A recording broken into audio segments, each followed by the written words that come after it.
Welcome to another episode of No Expectations, the podcast. What's going on, Jen? Andrew, it is so nice to be in the same room with you. I know, it is quite a treat for you, isn't it? I am so blessed by your presence. I drove all the way back to Atlanta just so we could sit in the same room.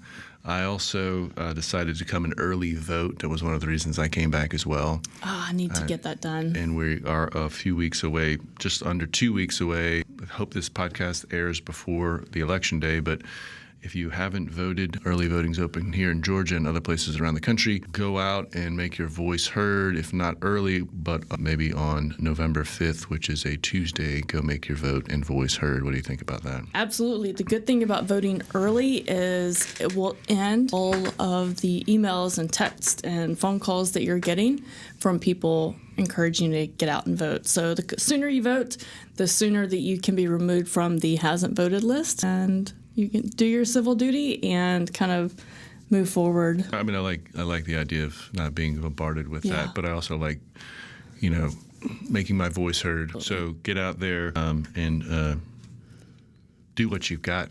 Yeah. You've been given this gift, so go out and vote. I think as a spiritual person is sometimes kind of, a lot of people think that they should kind of be removed from this process. And you and I have talked about it before, that we should absolutely be engaged and involved.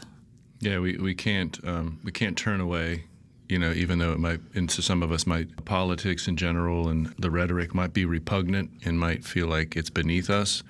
But I think it's important for us we can do two things. We can still be spiritual. We can still vote with our conscience. We can still make our voices heard and be part of the process. So it's important to do that. Yeah, I think the great musician and our tour artist, Brian Eno, once kind of said about politics, for a lot of people, it's like masturbating in public. You just don't want to do it, right? You don't want to talk about politics, but we live in a time where it's important that we're all educating ourselves about what's going on in our lives, and that we need to be involved in the process. Enough about that, but I do appreciate Is it enough about that? I think our lives are, for quite a number of years now, have been so, every facet of our life is inundated with politics. And, I don't want to, as we're kind of a spirituality podcast, I don't want to get into the world of politics. All I'm just saying is go out and make your voice heard. But you do bring up a good point about what is spirituality, and what makes a spiritual person. How do we move through this world, this modern world, and still be a spiritual person? Yeah, sometimes in these moments when it's really hot, every 4 years we're in a big political environment, and I see my spirituality like at the forefront of the decisions I make and the things I have to do. I feel like I have to vote, and I have to be engaged, and I have to be knowledgeable of what's going on in the world around me. But my spirituality is as important, or if not more, to be able to tap into the things that are really, truly important. And voting, I think it's an important conversation to have. It's uncomfortable, but... Okay. Well, I'll tell you what, I want to take a break. Yeah. I want to talk about spirituality. I think we may have talked about it before in this podcast, but... It was a different time back then. We were different people. Let's see who we are today. I'm actually frightened about that. All right, coming right back, talking about spirituality.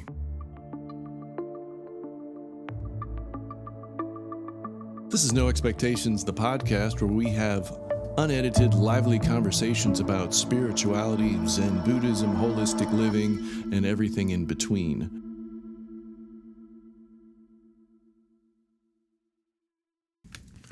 Jumping back in, or right into the deep end, spirituality. The deep end of spirituality. All right. I mean, it can also be a cesspool in my mind. Yeah. It can be tricky. It can be difficult waters to navigate for a lot of people. And spirituality, I believe, means a lot of different things to a lot of different people. And some people, it's about faith. It's about faith in something bigger than themselves. Sometimes it's faith and belief in someone that's, who they believe in. Sometimes it's belief in just in yourself. So what's your thoughts on spirituality? What is it? It's hard. I think for me, it's just a journey, of identifying what you need now in this moment to connect to yourself and move forward. I mean, Right. at one point in my life, spirituality was a religious faith, a faith in a God. That my spirituality then was defined by my belief, and did I follow these rituals, and did I serve the way that I was being told to serve from a man, a preacher, a reverend, a man that was dictating that word. So it looks different for me now. It's more of a faith in myself. But yeah, I see the deep end. Yeah, because it becomes tricky, and I think when you use the word spiritual with people, they think, oh, you're into some, hoo-hoo Kool-Aid type thing, opposed to, like if you said religion. And I think those two words are divisive for a lot of people, right? Yeah. When it becomes to belief systems, and so spirituality, in my mind, is a much broader, more personal journey, and it doesn't mean you can't be. It's not like you're mutually exclusive. So, from my experience of being a Zen Buddhist, having that practice, I mean, Zen is actually a different fraction of Buddhism. Right? But even in Zen, we say that it's perfectly fine. You can still be a Christian. You can still have beliefs in Jesus, and you can still have all of these other things. They're not mutually exclusive. You can be all of these things, and you can kind of take the pieces that you need. Why do you think there seems to be a divide that you can't be? And your comment there just triggered a comment or a thought that, like, at one time and in some sectors of faith, religion, spirituality, yoga and Buddhism are they cannot exist in the same place. It's so that there's like a division. For instance, I'm going to pull out one piece. Years ago, I was trying to get back into yoga, the practice of asanas, and I'm looking for a yoga studio. And then a new mom with a baby, I needed a place where I could accomplish those two things at the same time. So I needed childcare. And there was a church in the area, a huge church with a huge ministry in the community. I reached out to them because they had fitness classes. And they told me, we do not believe in yoga because it separates Christians from God. And it was just like so inaccessible to me to think that yoga, the practices, and this is me as a new yoga practitioner, that you couldn't believe in faith in Jesus and practice yoga because those two things could not exist in the same space. I can give you a simple word for a simple answer to that: ignorance. And there's really no higher authority to anything than ignorance. I mean, we can go down to that road of, there's a good chance, and we've probably talked about it before on this podcast, that when Jesus walked this earth, the discipline of yoga had been around for quite a long time. And there's a kind of, if you study the Bible, there's a big gap in Jesus's timeline.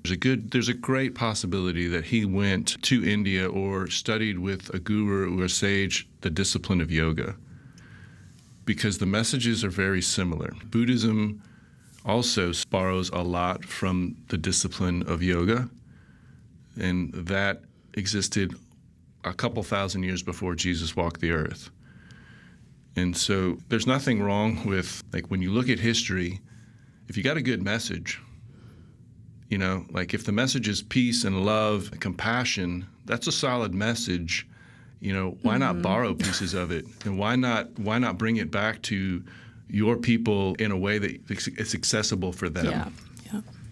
So when I think about the discipline of yoga, and that means a lot of things to a lot of different people. But if we cut back all of the nonsense and look at like the core discipline, it's not religious. It's about understanding yourself as, like, cutting through all of this stuff and finding yourself and finding the God inside of you.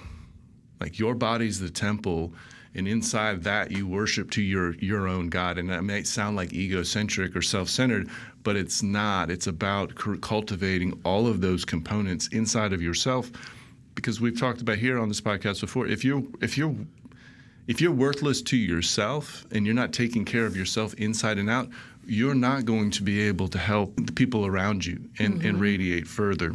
As we look through history and understand that, okay, somebody came along and took this piece and took this piece and took this piece.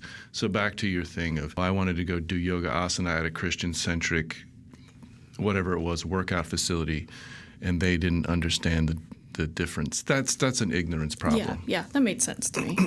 I find spirituality it's the journey to understanding a quote that you said to me a long time ago, which is you already have everything you need, and the journey to connecting with that and understanding it, being okay with it, and now moving forward in your life. And it's not even about moving forward. It's about cutting through all that, going back to your true nature, whatever is inside of you. Because again, to your point, I love when you quote me because it's so great. The great philosopher Andrew once but it's said, already all in there. So this is like the journey to find that, and whatever that vehicle is. Maybe that's meditation. Maybe that's yoga asana. Maybe that's sound therapy. I don't know what that is. And again, that's where the unique part comes in. Like that's where the journey is unique. If you want to surround yourself with crystals, or smudge yourself with sage, and you feel like that helps you on your journey, there's no judgment about that. Right. You can go do all of those things. It's finding whatever that is. And I think what's tricky for a lot of people is, and you kind of said it before we started recording, that a lot of people just start collecting what is the idea of modern spirituality. Mm-hmm. Maybe it's crystals, maybe it's got the beads, the mala, the books. They're listening to a podcast. No expectations. And they're collecting what Trungpa Rinpoche would say, like a spiritual junkyard. Yeah. And when you look around, like, what do you have? Like if you thought about your spirituality as an antique shop, and you looked at all the stuff that you have, is it really supporting your journey, or is it fragmenting it and making it more difficult? I mean, somebody contacted me the other day and said, hey, we're looking for somebody to come to our yoga class that's a shaman that also walks on fire or walks through hot coals or something like that. Did you accept? Is there video? Did they also live stream My this? days of walking through hot coals are over. Okay. Figuratively, though. So but I didn't understand from how does this work into the discipline of yoga, because it was going to be in a yoga studio. Yeah. I didn't really get into it with the person. I said, well, these are not modalities that I'm interested in, so I don't really have any contacts in that. But that was a perfect example of the antique shop being full of garbage. And no offense to anybody, like if you're a shaman or you walk on fire or you teach yoga asana or whatever that is, and it's not offensive. There's a time and a place, I believe, where you have to dedicate yourself to one of those things. Because if you're fracturing yourself, you're pulling yourself on all these different directions, what's the point? And again, we can talk about that. They're all trees in the same forest. And then what it becomes in my mind is you're grasping for something. You're never working on contentment. You're looking for the next thing. Yeah. Well, to me, it is a warning sign if you think that spirituality can be purchased. Oh wow. Yeah, that's a different slippery slope. It's the other deep end. It's like we're at the bottom of the deep end. Purchasing of spirituality. And I think this is a problem that's gone on probably since man probably looked at the stars and started thinking about himself existentially and going on trying to understand his place in the universe. And there's always been somebody who's like, I've got the keys to the kingdom. Just give me whatever that is, whatever the fee is, and I'll show you the way. And I don't know that it's gotten any worse with civilization, but it doesn't feel like it's any better than it was. I feel with our ability to access information and people all over the world, that there's a whole bunch of stuff that feels to me very kind of icky. Mm-hmm. Like, hey, I want you to come work with me in this, and I'll just leave it blank, whatever. Space, time, money. And I'll show you the true light if you come study with me, and maybe you need to travel halfway across the planet and live in a grass hut and pay me $5,000, and I'll show you the true way. That's where I start to bump up against some problems. If we go back in history again, if we think about Jesus, if we think about Buddha, if we think about the sages and gurus that were teaching the discipline of yoga, you know what they did it for? Free. For free, yeah. Because the message was good, and they realized that if the message is right and the people believe in it, that everything else will be provided for the teacher. So if everything is about monetary value in some, like selling you something the true way, the light, and you only have to like give me your credit card and I'll hit it once a month for whatever it is. That's problematic in my mind. Yeah. Because the message should be free. If we can unlock all of man's suffering and it's free, sign me up. Yeah. Because everything else will be provided. I don't know what else to say about it. You know, I understand we all think we need a big house and a nice car and all the trappings of life. But we think that if we pay our way into it, it'll expedite the process. But no, I don't believe that. Yeah, getting there quick, it just doesn't happen that way. It doesn't work. And I think that's where, so you posed the question last week when I knew you were coming into town and we were going to record is spirituality fake? And as we get here and we meet and we're talking today and we're talking about what is spirituality and what is fake and what is real in this space, it's really hard to tell because the lines are a little blurry, because it does feel like if I paid a little money for this course or this class or this teacher or this thing, it will put me one step closer to attaining spiritual awareness and awakening and right. Like you just can't buy it, you can't purchase it, you have to live it, you have to be in it, and it comes to you after the fact, not while you're in it chasing it. Yeah, and that's not something a lot of people want to deal with, right? They're just like, give me what I want and I want it now. Yeah, what's your price? What's your price? And, I was listening to a podcast episode with the artist Tori Amos. And I don't know if you're familiar with her. I mean, she's been around a long time, but, she talks about how she writes songs. And it's not about, it's just that they come to her, they just show up. And she's not prepared for them all the time. And sometimes they show up in a very inconvenient way because she's decided that she's going to open herself to all things all the time. And when they do show up, she's ready to receive them and understand that they come and go. Yeah. And I think that's the problem here in the modern world is we're not ready to receive when the message is ready to be transmitted. Does that make sense? It's like you have to be the receiver and the transmitter. Those two things are required. And as a receiver, you need to have your antenna on and be ready to receive the message. Not just when you pay $5,000 and travel across the world. All the time. That, to me, is living with an open mind and an open heart. Because when you're completely open to whatever the experiences are, you're able to create something. And for Miss Amos, it's creating art and through music. And I mean, as an artist myself, I think that's one of the greatest gifts that you can give the world is sharing that. And I can respect what she's talking about showing up or being ready to receive and how important that is. And it doesn't always have to turn out in the form of art. It can turn out to a gesture to another human being, reaching out, sharing, just being compassionate and generous with yourself and other people in your life and that you surround yourself with. But again, it's like that's the part of spirituality that you began talking about. Is like you've opened yourself up. And while that might seem vulnerable and that might seem scary, and there's a lot of fear in there, that's part of the journey. And to connect the dot a bit, when people go pay somebody to teach them, they're trying to expedite that process without the vulnerability. Or without all of that stuff. And they just want, maybe I can't talk about everyone's motivation, but there is this idea of like, I want a gold star because I studied with such and such, so-and-so, who was part of the lineage of what and what. Looks great on the bio. Looks great on the bio, right? Because somebody out there will buy it for that. Right. And, and then, so-and-so keeping up with the Joneses, like, hey, so-and-so studied with such and such, like, I've got to go there too.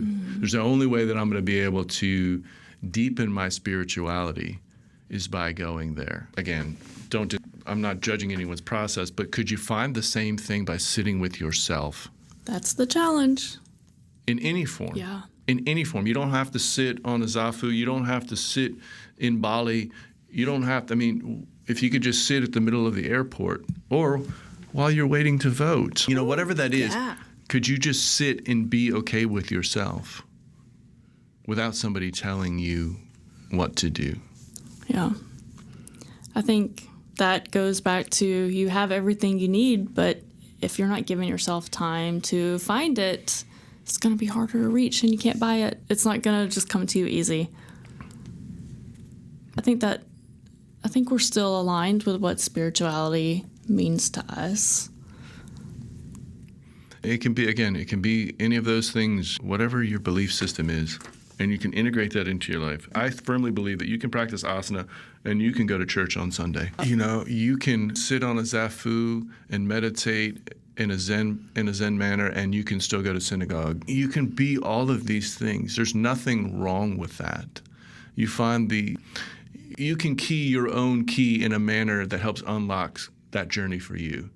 And if that requires multiple belief systems, integrating them together, because again, at the core, I like to believe, and I do believe, that the message is all the same.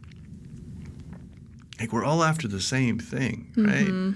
Peace, contentment, security, understanding of ourselves and the universe. Where are we? Yeah. And that's been a thing since man decided to look up at the stars. Yeah. Just got to get closer to it. And it takes time. Yep. So, what other parts of that do we need to discuss? I mean, I think we're like in the deep end, but We're just treading water. We're okay. We haven't muddied the water, have we? I don't know. I mean, somebody will think we will, but Well, we're just trying to kind of stir it up a bit and then let it settle. Because sometimes once you let it settle, things become more clear. So stirring it up, having the conversation, how that feels for you, and then letting yourself sit with it. So let's jump out here. Spirituality, what does it mean to you?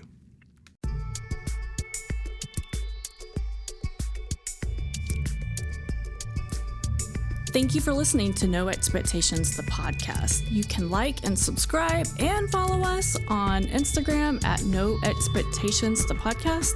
And you can listen to our new episodes wherever you get yours.